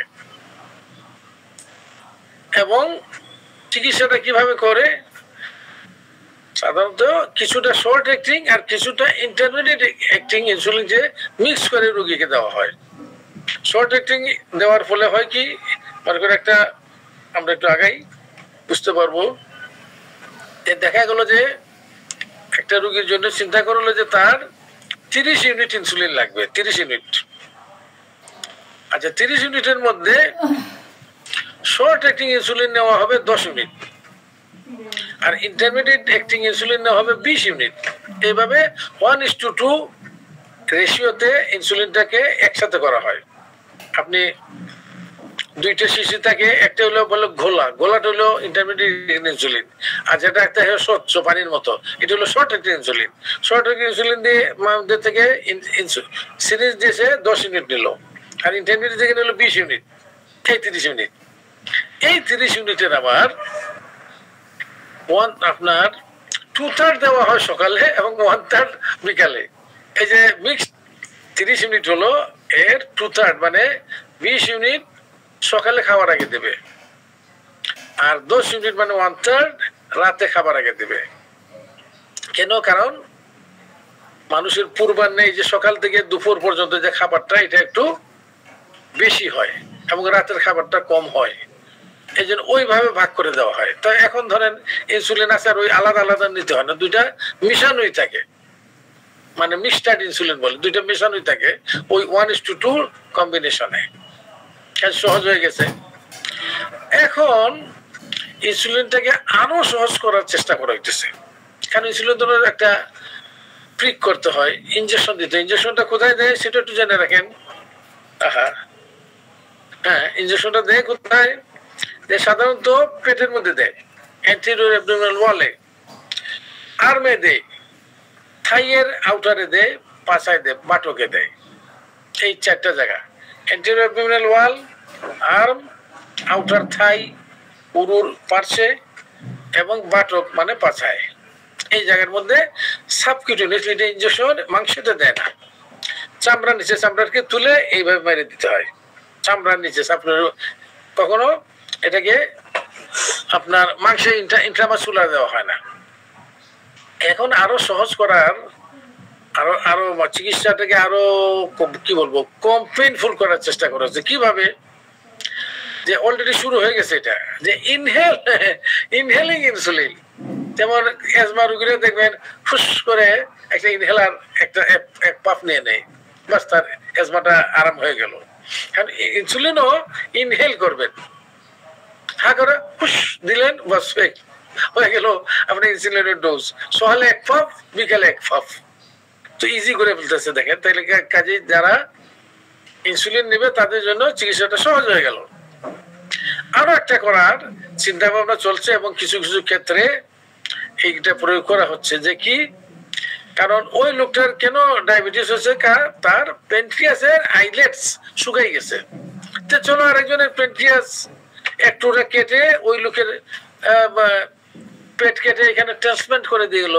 কিডনি যদি একজনের শরীর থেকে আরেকজনের শরীরে ট্রান্সপ্লান্ট করা হয়, লিভার যদি একজনের শরীর থেকে আরেকজনের উপরে ট্রান্সপ্লান্ট করা যায়, প্যানক্রিয়াস তো আরো সহজ। কাজে কেউ প্যানক্রিয়াসের একটা অংশ ডোনেট করলো, এটা কেটে ওই যার ডায়াবেটিস হয়ে টাইপ 1 ডায়াবেটিস বিশেষ করে, যে তার প্যানক্রিয়াসের কোনো আইলেটস অফ ল্যাঙ্গারহ্যান্স নেই, তাকে ট্রান্সপ্লান্ট করে দিল, ওই পেটের ভিতরে সেলাই করে দিয়ে দিল, বাস ওইখান থেকে ইনসুলিন বের হবে এবং তারা ডায়াবেটিস নেই। তো যাই হোক, মানে বলতে চাচ্ছি এটা যে পৃথিবীতে এই ব্যাপারে অনেক গবেষণা চলছে, ভবিষ্যতে দেখবেন হয়তো আরো সহজ কোনো মডালিটি বের হয়ে যাবে। আচ্ছা, এবার আমরা আসি, আমরা হোমিওপ্যাথিরা কি চিন্তা করছি, আমরা কি করতে পারি, আমাদের হোমিওপ্যাথিক অ্যাপ্রোচ। তো এই জন্য আমাদের কাছে আগে কম দেখতাম, আমি আমার কাছে দেখি যে ডাইরেক্ট যে আমি ডায়াবেটিস চিকিৎসা করার জন্য আপনার কাছে আসতে চাই, এভাবে রোগী আসে। আগে কম, যারা অনেকদিন ডায়াবেটিসে ভুগত এরা হয়তো ধরেন আসছে আমার কাছে সোরিয়াসিসের জন্য চিকিৎসা করেন, এখন সাথে হয়তো ডায়াবেটিসও আছে, দেখা গেল। মা আসছে, সে হয়তো ব্রঙ্কিয়াল অ্যাজমার জন্য তার হাঁপানি, সাথে ডায়াবেটিসও আছে, সে ওই ডায়াবেটিসের কথা বলতো না যে এটা চিকিৎসা করেন, সে আমার হাঁপানির চিকিৎসা করেন, আমার সোরিয়াসিসের চিকিৎসা করেন। এখন দেশি লোকেরা কনসাস হয়েছে, ওরা বলে আবার ডায়াবেটিস হয়তো আপনি চিকিৎসা করতে পারবেন কিনা বলেন। কাজেই আমাদের এই জিনিসগুলো ভালো করে বোঝা উচিত, আপনি পারবেন কিনা এবং what will be your approach. আচ্ছা, এখন আমরা বলি, যেহেতু আমরা আগেই জানলাম যে ডায়াবেটিস মানে ডায়াবেটিসের চিকিৎসায় 3টা অংশ করা যায়। যে একটা হলো যে যাদের জাস্ট শুরু হয়েছে, এদের ব্লাড সুগার ধরেন 7 থাকার কথা, ফাস্টিং ব্লাড সুগার, তার 9 হয় 10 হয়, এর বেশি হয় না, এদেরকে আপনি ডায়েট দিয়েই তাকে কন্ট্রোলে রাখতে পারবেন, এনাফ। এবং সেটা হলো 50% রোগী। তাহলে আপনার কাছে যদি 10টা রোগী আসে, এর 5টাকে আপনি ডায়েট দেখে শুধু দেখতে হবে, তাকে জিজ্ঞেস করতে হবে যে তোমার কোথা থেকে ডায়াবেটিস, তোমার ডায়াবেটিসের প্রোফাইল আমাকে দেখাও, কয়েকটা প্রোফাইল দেখতে হবে আপনার, তার আরবিএসও দেখতে হবে, তার ফাস্টিং ব্লাড সুগার দেখতে হবে, দেখে আপনি ডিসাইড করতে পারেন যে হ্যাঁ, তাকে শুধু ডায়েট এবং এক্সারসাইজ দিবেন। তবে আমরা হোমিওপ্যাথরা অবশ্যই এর সাথে হোমিওপ্যাথিক ওষুধও দেবো,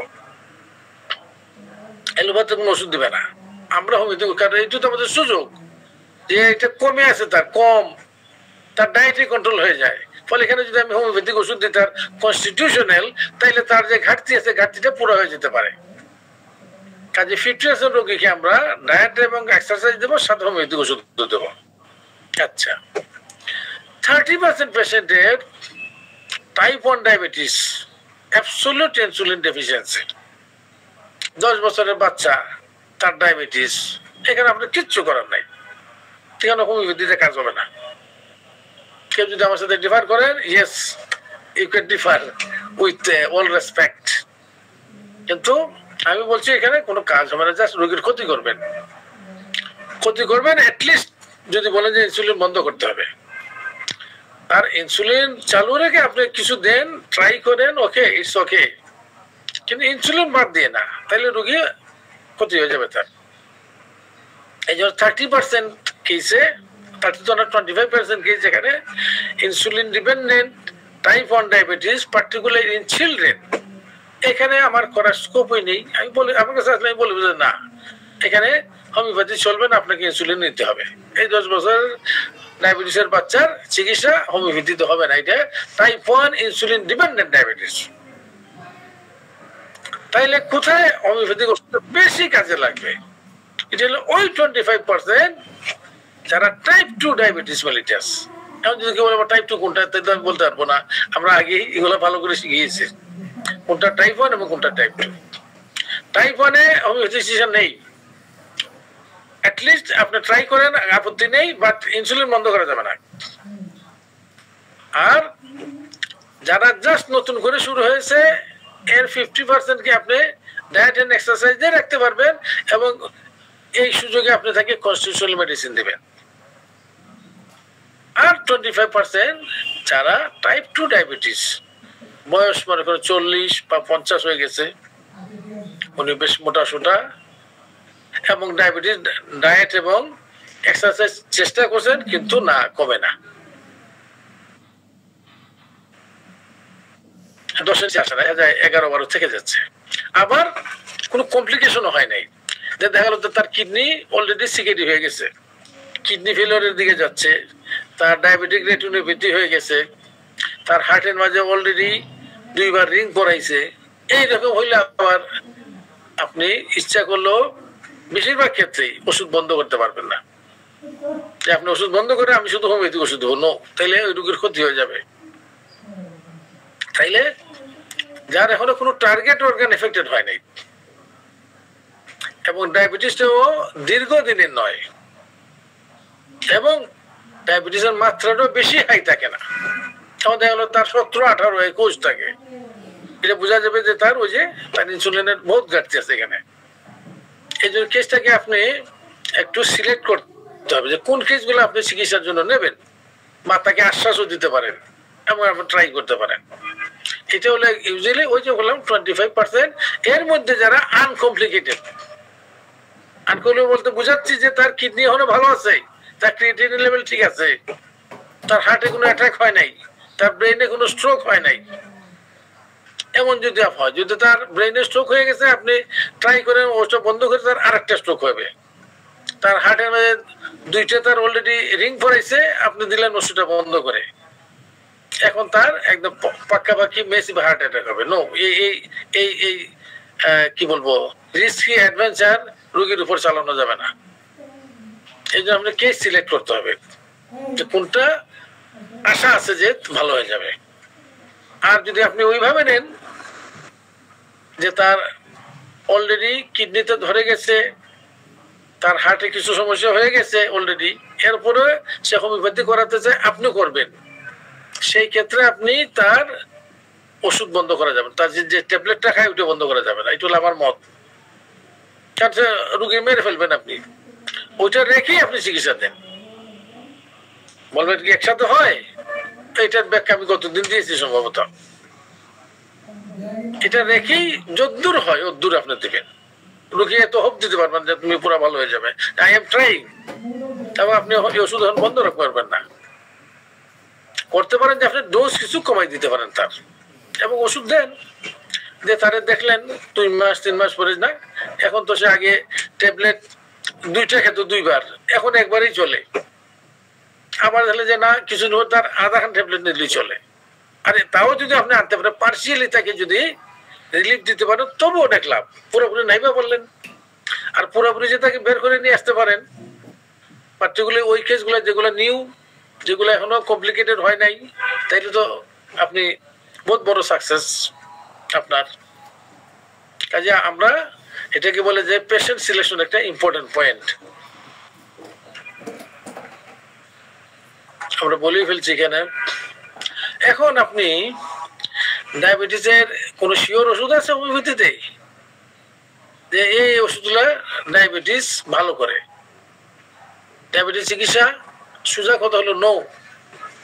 ডায়াবেটিস আরো 2-10টা ওষুধের মতো অসুখের মতো হোমিওপ্যাথিক যেভাবে চিকিৎসা করে ওইভাবেই করতে হবে। তার একদম সমস্ত সিমটম নিতে হবে, ডায়াবেটিসের সিমটম এবং তার আনুষঙ্গিক সিমটম, তার মেন্টাল সিমটম, জেনারেল সিমটম নিয়ে থাকে কনস্টিটিউশনালি তার মেডিসিনটা সিলেক্ট করতে হবে। তার একদম টোটালি সিমটম নিয়ে সেটা লাইকোপোডিয়াম হইতে পারে, নেপটামিন হইতে পারে, ফসফরাস হতে পারে, অ্যাসিড ফস হতে পারে, প্লাম্মা মেটালিকাম হইতে পারে, নেট্রামসাল হতে পারে, যেটা যেভাবে আসে এইভাবে তাকে কনস্টিটিউশনাল চিকিৎসা দিবেন। দিয়ে যদি ভালো হয়, খালি সিজিজিএম দিলেন আর মনে করলেন তারটা কন্ট্রোল করে ফেলছেন, নো, এটা হয়তো সাময়িক কিছু কন্ট্রোল করতে পারবেন, ইউ ক্যান নট কিওর করতে গেলে এই যে সনাতন হোমিওপ্যাথিক অ্যাপ্রোচ, ওই অ্যাপ্রোচেই যেতে হবে। আচ্ছা, এখন আমরা একটু আইডিয়া নেই। এর আগে আমরা কিডনি ফেলের রোগীতে আমরা এই আইডিয়া দিয়েছিলাম যে আচ্ছা দেখি না হোমিওপ্যাথির, আমরা তো ডায়াবেটিসের লক্ষণ জানি, ডায়াবেটিসের লক্ষণগুলো আমরা লিপিবদ্ধ করলাম যে ডায়াবেটিস এই হয়, তার পিপাসা হয়, তার ক্ষুধার মাঝে এই, তার শরীর শুকিয়ে যায়, তার প্রস্রাব এমন হয়, এইভাবে তার ধরেন ডায়াবেটিসের না 50টার লক্ষণ আপনি বের করলেন, না 100টার লক্ষণ নিলে নেন, 100টার লক্ষণই নেন আপনি, বা 50টা মিলে 50টাই নেন, যেগুলো একদম ডায়াবেটিক রোগীর লক্ষণ। কোথায় পাবেন এগুলো? বইয়ে পাবেন, প্র্যাকটিস মেডিসিন বইয়ে। এগুলো যারা ডায়াবেটোলজিস্ট তাদেরকে জিজ্ঞেস করলে পাবেন। এইগুলো আর কোথায় পাবেন? আপনি রোগীর কাছে পাবেন। রোগী বলবে যে আমার পা জ্বালা পোড়া করে, আমার পা জিন জিন করে। এই লক্ষণগুলো নিয়ে আপনি রেপার্টোরাইজ করেন একাধিক রেপার্টরি থেকে। রেপার্টোরাইজ করে এই মনে করেন আপনি ৬০-৭০টা লক্ষণকে রেপার্টোরাইজ করে দেখেন যে আপনি যেই কম্পিউটার দিয়ে সাধারণত আমরা এগুলো করি, যে প্রথম যে 10টা মেডিসিন আসছে এই লক্ষণগুলো প্রথম 10টা এটাকে লেখেন, এবং আমি যেটা করি আরো 10টা নেই, পরে আরো 10টা লেখেন। এই যে সিরিয়ালি প্রথম 10টাকে আপনি জোর দেন। কেন জোর দেবেন? কারণ এই লক্ষণগুলা আর এই ওষুধগুলা ওই লক্ষণের ভিত্তিতে আসছে। যেটা আমি ৬০-৭০টা লক্ষণ লিখলাম, এই লক্ষণগুলা কভার করে এই ওষুধগুলাই বেশি, এবং আরো 10টা আপনি রাখলেন সাথে। এই ওষুধগুলো ভালো করে আপনি পড়াশোনা করেন, ভালো করে পড়াশোনা করেন, এইগুলোর উপর আপনি আমল করেন। পরে যখন আপনি ডায়াবেটিস রোগী চিকিৎসা করতে যাবেন, দেখবেন যে আপনার অনেক কনফিডেন্স আসছে আপনার মধ্যে। কারণ রোগী যে লক্ষণ বলে ওই লক্ষণ তো আপনি জানেন, এবং এর ওষুধও আপনি জানেন, কোন ওষুধে কাভার করে তাও জানেন। দেখলেন যে ডায়াবেটিসের একটা রোগী, তার পুরোপুরি হিস্ট্রি নেই, মনে হয় এতে তো লাইকোপোডিয়াম তো লাগে, এর তো নেট্রাপসালের পিকচার, এর তো অ্যাসিড ফসের পিকচার, হ্যাঁ, এর তো অ্যাসিটিক অ্যাসিডের মতো মনে হয়। দেখবেন যে আপনার মাথা খুলে যাচ্ছে। মাথা এখন আপনি যেটা করবেন, যদি আপনি ক্লিয়ার কাট পিকচার এসে যে আপনি এইভাবে সিলেক্ট করেন, আর যদি একটু মনে করেন যে কনফিউশন আছে 2-3টা মেডিসিনের মধ্যে, আপনি রেপার্টোরাইজ করেন, পরে আপনি একটা ওষুধে আসেন। এইটা হলো যদি ডায়াবেটিসকে আপনি কিওর করতে চান, দিস ইজ দ্য ওয়ে। এখন এর মধ্যে অবশ্যই টোটাল অফ সিমটম তার মায়োমেটিক অ্যাপ্রোচও রাখবেন। ডায়াবেটিস কি মাঝবার আমরা জানি, এটা টিউবারকুলার মায়োজম, মানে সিফিলিটিক লক্ষণ থাকবে, শরিক লক্ষণ থাকবে। আপনি এই জিনিসও মাথায় রাখবেন। কারণ হানিম্যান বলছেন ক্রনিক ডিজিজ চিকিৎসা করতে গেলে আপনি মায়োমেটিক অ্যাপ্রোচে যেতে হবে, নতুবা এই রোগীকে পুরোপুরি আরোগ্য করতে পারবেন না। আচ্ছা, আমরা সহজ করে ফেলি। তাহলে আমরা ধরলাম যে আমরা এরকম ৬০-৭০-৮০টার লক্ষণ নিয়ে আমরা রেপার্টোরাইজ করলাম। করলে প্রথম যে 10টা মেডিসিন এটাও আমি লিখলাম, পরে 10টা লিখলাম। আমরা এখানে জাস্ট আমি কিছু লক্ষণ এখানে দেখিয়েছি আপনাদের, বেশি লক্ষণ দেখাই নাই। করে যে ওষুধগুলা এর মধ্যে মাত্র অল্প সংখ্যক মেডিসিন আপনাদের সামনে আমি প্লেস করলাম, যেটা বেশি কভার করে ডায়াবেটিসের লক্ষণ গুলাকে। আরো আছে, এটার মানে না যে এর মধ্যেই আপনার চিকিৎসা করতে হবে, কিন্তু এগুলো বেশি কভার করে। কি আছে? Acetic acid, acid phos, helonias, insulinum, lactic acid, lycopodium, natrum sulph, natrum mur, pancreatinum, phosphorus, plumbum metallicum, sulphur, syzygium, uranium nitrate, আরো আছে। এগুলো আমি তুলে নিয়ে আসলাম কিছু ইম্পর্টেন্ট মেডিসিন। এখান থেকে আপনি ভালো করে মেডিকেল পড়বেন আবার নতুন করে, যে ডায়াবেটিসের লক্ষণগুলোকে মাথায় রেখে। তাহলে আমরা জাস্ট একটা ওষুধ বর্ণনা করে আমরা শেষ করব। আমরা ধৈর্যচ্যুতি করাইতে চাই না, দীর্ঘদিন থেকে এটা আলোচনা হচ্ছে। মনে করেন এইভাবেই করুন। আমি সবগুলো ওষুধ এইভাবে করেছি। এই যে দেখেন, অ্যাসিড ফস আছে, তারপর আছে ধরেন আছে লাইকোপোডিয়াম আছে, তারপরে ধরেন আপনি ফসফরাস আছে, তারপরে ধরেন সিজিজিয়াম আছে, প্লাটিনাম আছে। আমরা প্রথমে একটা ওষুধই আমরা বলে শেষ করে দিতে চাই। জাস্ট একটা স্যাম্পল দিলাম আমি আপনাদের কিভাবে পড়বেন আপনি। প্রথমে ধরে আমরা অ্যাসিড ফস। অ্যাসিড ফস একটা খুব ইম্পর্টেন্ট ওষুধ ডায়াবেটিসের লক্ষণগুলা কভার করার ক্ষেত্রে। অনেক ডায়াবেটিসের বহু লক্ষণ অ্যাসিড ফস কভার করে। মানে না যে আপনার রোগী আসলে অ্যাসিড ফস দিবেন, অ্যাসিড ফস ফিট হয় কিনা এটা দেখতে হবে। এটা আপনার কেরামতি। ডায়াবেটিসের আমরা দেখি প্রথমে তার ইউরেজেনেটের লক্ষণগুলো আমরা আগে দেখি, যে ডায়াবেটিসের মধ্যে যে লক্ষণগুলা এইগুলা কি কি দেখি। এর একটা দেখি যে এদের সেক্সুয়াল অ্যাক্সেস থাকে এদের মাঝে একটা, এটা সেক্স প্র্যাকটিস করে বেশি, অনানিজম যেটাকে আমরা বলি। এরা সেক্স নিয়ে চিন্তা করে বেশি, সেক্সের প্র্যাকটিস করে এবং এবিউজ করে সেক্স। এরকম এই রোগীর মাঝে একটা আপনি পাবেন, হয়তো সে ইয়াং বয়সে করছিল বা এখনো করে। এক। 2 নম্বর, এদের প্রস্রাবটাও খুব ক্যারেক্টারিস্টিক প্রস্রাব।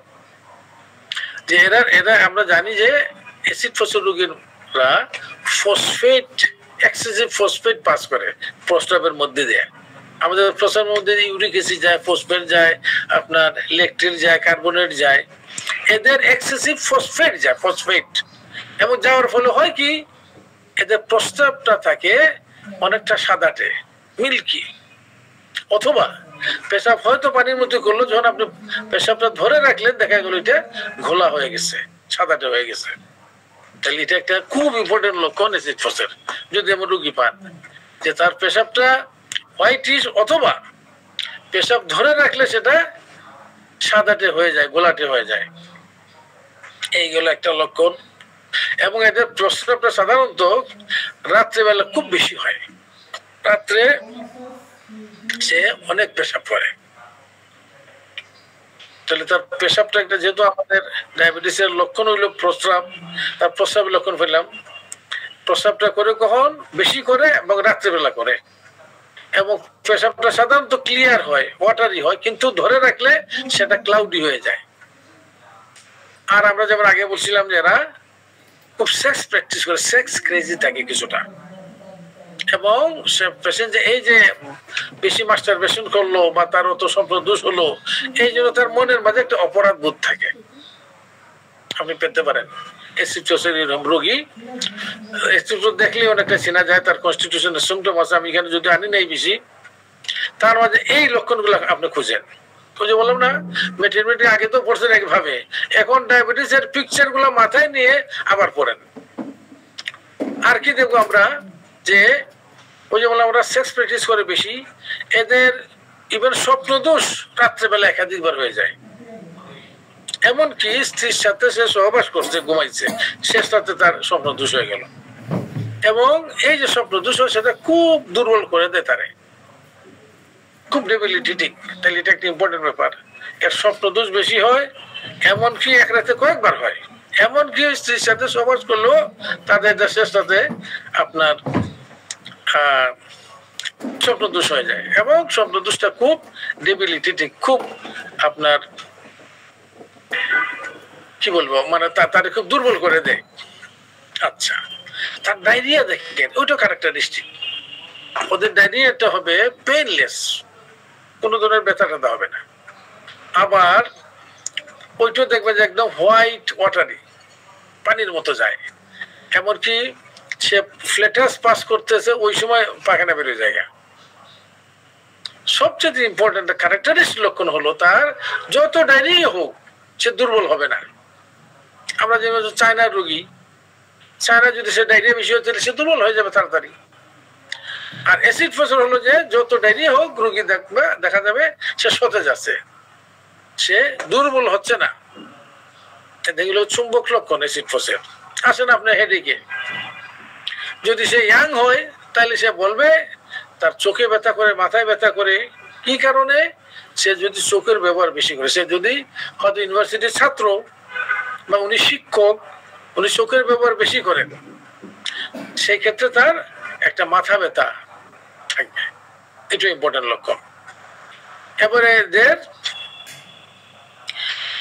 যদি আপনি কনস্টিটিউশন চিন্তা করেন তাহলে ওই আগে যেভাবে আমরা বললাম যে এরা সাধারণত এক সময় হয়তো স্ট্রং ছিল, কিন্তু সেক্সুয়াল অ্যাবিউজের ফলে সে আস্তে আস্তে সে দুর্বল হয়ে পড়েছে। এবং মেন্টালিও সে খুব মনের মাঝে খুব একটা হতাশা এবং এই যে একটা অপরাধ বোধ, এই যে সে বেশি বেশি মাস্টারবেশন করেছে, এইরকম একটা ভাব থাকবে। এবং সে সাধারণত যেহেতু তার বীর্য ক্ষয় এবং তার ভাইটাল রস ক্ষয় হয়েছে বেশি, সে সাধারণত দেখা যাবে যে খুব চোখ টোক বসে গেছে, চোখের নিচে কালো দাগ পড়ে গেছে। এবং এরা সাধারণত যেহেতু কোনো ফস আছে কথাটা, এরা একটু লম্বা হবে ফসফরাসের মতো, ফসফরাসের মতো লম্বা হবে এবং এরা চিলি পেশেন্ট হবে, এটা খুব চিলি।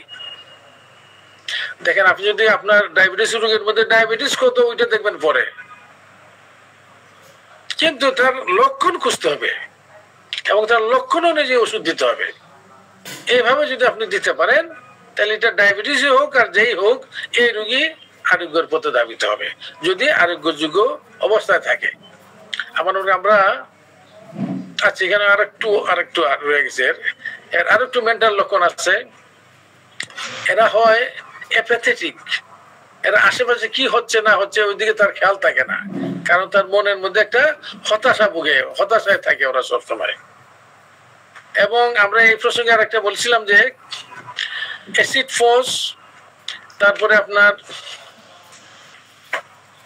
অ্যাসিড মিউর এবং পিক্রিক অ্যাসিড, এই তিনটার একটু আমরা এখানে একটু তুলনা করেছি যে অ্যাসিড ফোর্সের রোগী তার মেন্টাল লক্ষণ দুইভাবে দুর্বল থাকে, মানসিকভাবে দুর্বল, তার শরীরটাও দুর্বল থাকে, কিন্তু তার মানসিক দুর্বলতা আগে আসে, এর পরে তার শারীরিক দুর্বলতা আসে। আর যদি অ্যাসিড মেরু রোগী হয় ঠিক উল্টাটা হয়, তার শরীরে যে একটা ফ্যাটিক, শরীরে যে একটা প্রস্টেশন দুর্বলতা, শারীরিক দুর্বলতা আগে আসবে, মানসিক দুর্বলতা পরে আসবে। আর পিক্রিক অ্যাসিডে দুইটি থাকে একসাথে। তো যাই হোক, আমি জাস্ট বললাম যে আমরা ডায়াবেটিস চিকিৎসা করতে গেলে আপনার এই যে ওষুধগুলা, যেগুলা ডায়াবেটিসের বেশিরভাগ লক্ষণ যার মধ্যে আছে, এই ওষুধগুলো আবার নতুন করে আপনাকে পড়তে হবে ওই ডায়াবেটিসের লক্ষণগুলা মাথায় রেখে। এভাবে যদি আপনি অনেকগুলো ওষুধ এভাবে পড়েন, এই যে ধরেন লাইকোভোডিয়াম আছে, আর ওই যে দেখালাম আমি আগে, তাইলে কিন্তু আপনি ডায়াবেটিসের রোগীর চিকিৎসার জন্য ইকুইপড হলেন। আপনি আবার ডায়াবেটিস রোগী হয়তো দেখা যাবে যে আপনি ভালো ডিল করতেছেন আপনি, কিন্তু ওই মাথায় রাখতে হবে যে এটা যেন টাইপ 1 ইনসুলিন না হয়। তাইলে কিন্তু আপনি হয়তো আপনার চেষ্টা, কিন্তু অবদান ইনসুলিন বন্ধ করা যাবে না। এইভাবে সতর্কতার সাথে করতে হবে। আপনি রোগীর চিকিৎসা করে তার লাভবান না করতে পারলেন, তার ক্ষতির কারণ আপনি না হন। আমি এখানে শেষ করছি। আমার এই লেকচারের সাথে আমাদের ডায়াবেটিসের লেকচার আমাদের শেষ হয়ে গেল।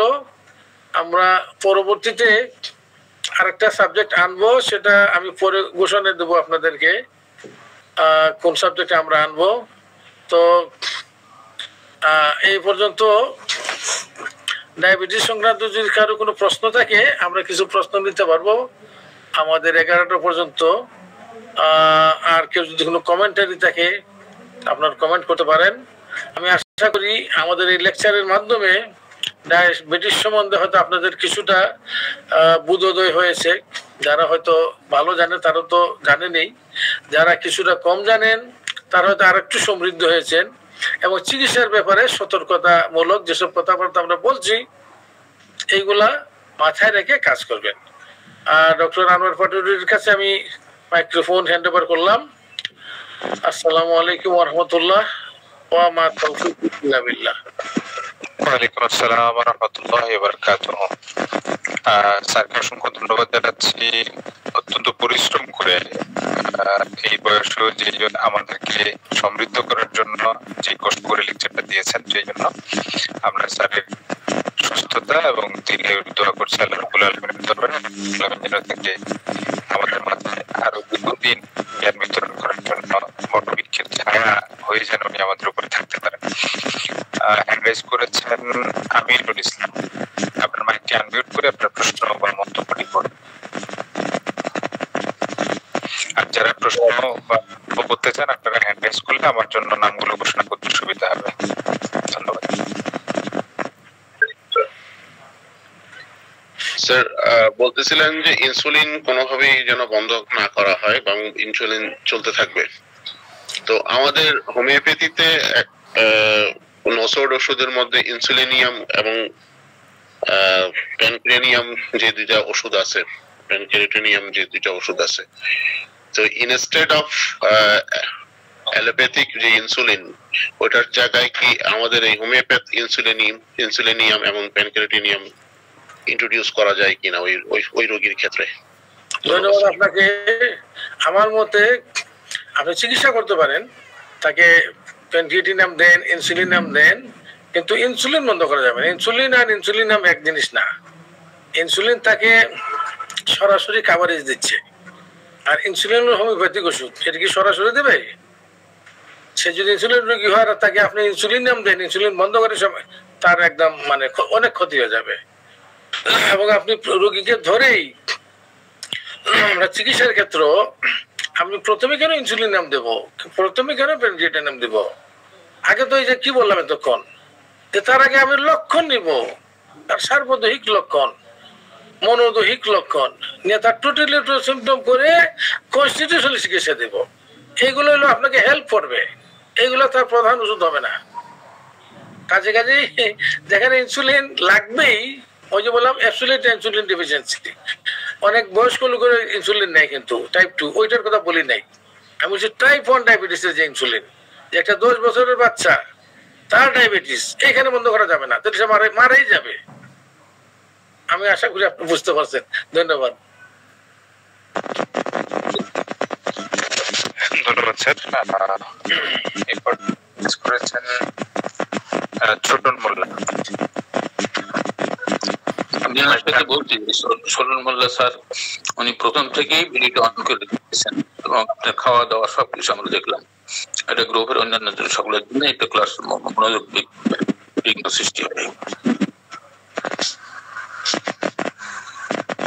ছোটন মোল্লা সাহেব আমার পরে জানি একজন কমেন্ট করলেন, জাস্ট খেয়াল রাখবেন নাকি, আমি মনে করি এরপরে ভিডিওটা বন্ধ রেখে করবেন, নতুবা তো হয়তো দৃষ্টিকটু হয় আর কি। ধন্যবাদ আপনাকে।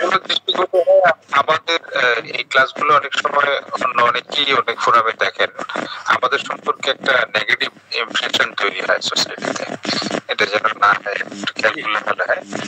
কারো কোনো প্রশ্ন বা মন্তব্য আছে কিনা, আর আমাদের শিবির আহমেদ স্যার আছেন কিনা?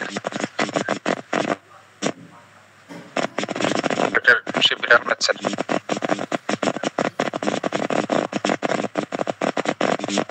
স্যার শুনতে পাচ্ছেন কিনা? স্যার নিয়মিতই আমাদের ক্লাসে থাকেন।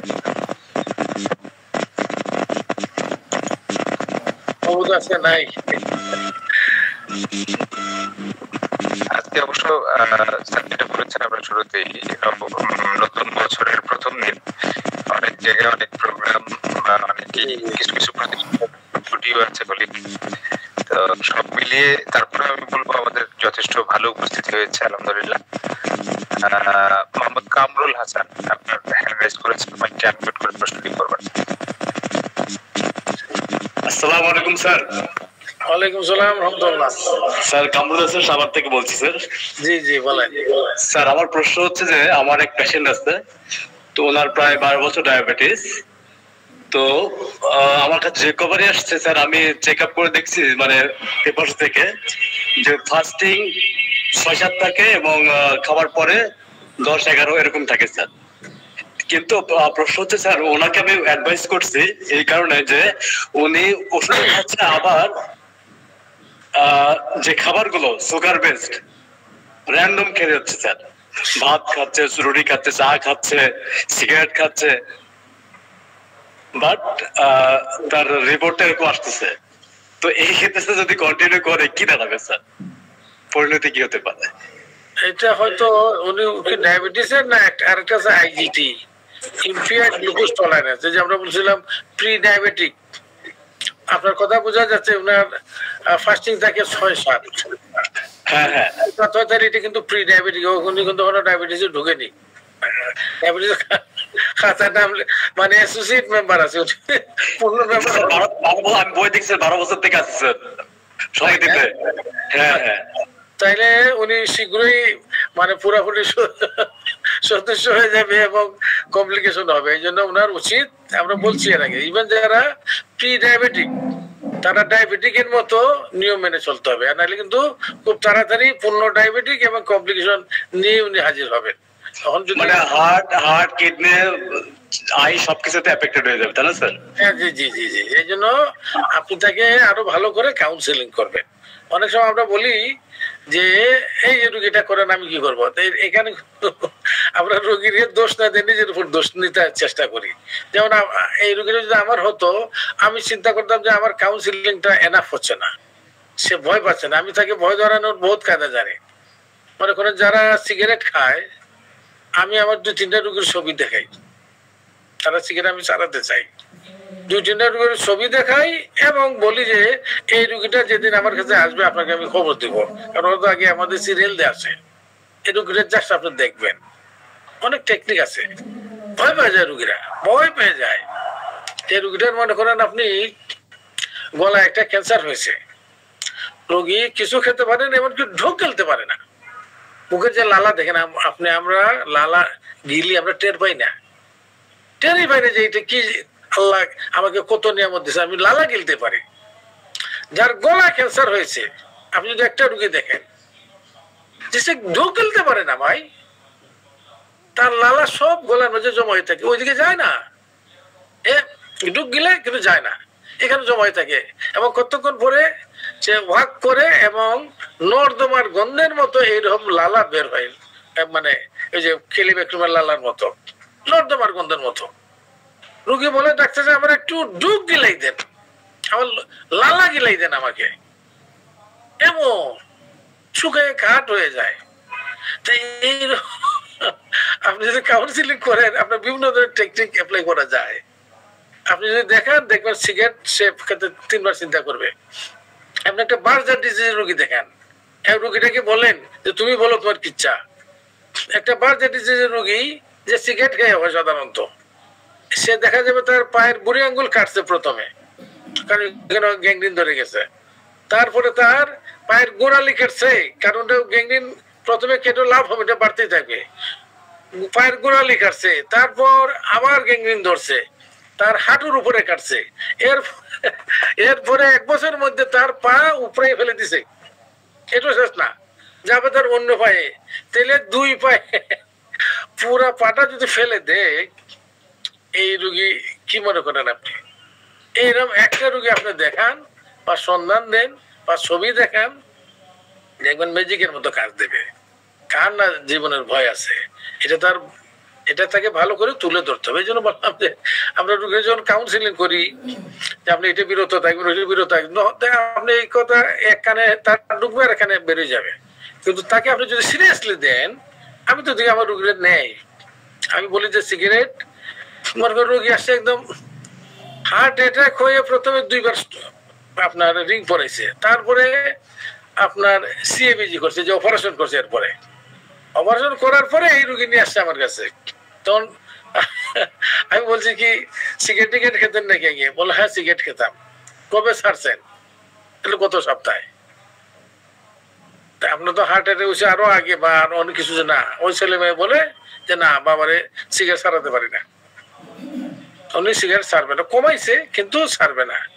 তো এদেরকে খুব করা হবে, আমি কিছু কাউন্সিলিং জানি, আপনার সিগারেট সাথে আমি বাধ্য করতে পারি, তাকে ওই যে ভয় দেখাতে হবে, ওই ভয়ের জিনিস আপনাকে জানতে হবে। এই জন্য বললাম যে ওই যে রোগীকে আপনি কাউন্সিলিং করবেন, কামরুল হাসানকে বলি কাউন্সিলিংটা যেন খুব শক্তিশালী হয় এবং খুব বুদ্ধিদীপ্ত হয়, খুব কৌশলী হয়। ও বেটা ছাড়বে না মানে চার তো চিনি ছাড়বে, চাবি ছাড়িয়ে দিবে একেবারে। ধন্যবাদ।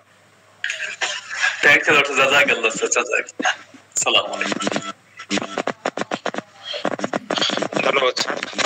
আমাদের চিকিৎসার একটা বড় পার্ট হচ্ছে যে আসলে ম্যানেজমেন্ট এবং কাউন্সিলিং, এই 2টা জায়গা যদি আমরা হচ্ছে যে প্রপারলি করতে পারি, শুধু মেডিসিন দেওয়াটাই আসলে একজন চিকিৎসকের কাজ না, মেডিসিন ম্যানেজমেন্ট এবং এই ম্যানেজমেন্ট পার্টে কাউন্সিলিংটা অত্যন্ত গুরুত্বপূর্ণ একটি বিষয়। সেটা যদি আমরা করতে পারি এবং খুব বুদ্ধিদীপ্ত ভাবে তার যেটা বললেন যদি করতে পারি, তাহলে আমরা নিশ্চয়ই সফল হবে এবং রোগীরাও সেটাকে গ্রহণ করবে।